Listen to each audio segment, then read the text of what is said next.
العيد ماشي هو اللحم والتفاخر قدام الجيران. العيد هو ملي كتضحي بكل شيء على قبل اللي كتحب. با أناناس راجل درويش وعلى قد الحال. هاد العام نزل عليه العيد كاسح.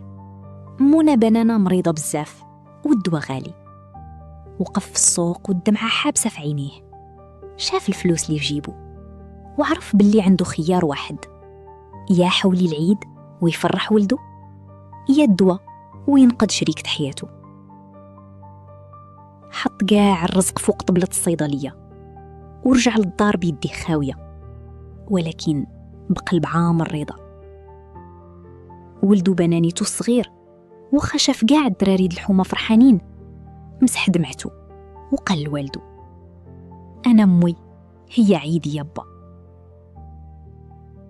ليلة العيد دازت باردة وكلام بعض الجيران المحسادين كان كيجرح في الصميم.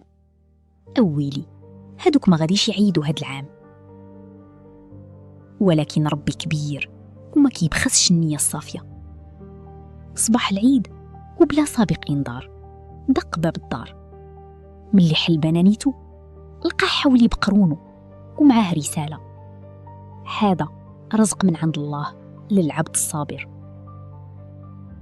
في النهاية رجعت الضحكة للدار وتشافات الأم الحبيبة، وتما فهموا باللي ملي كتضحي بجيبك على قبل والديك ربي كيكبر بيك قدام كاع اللي حقروك.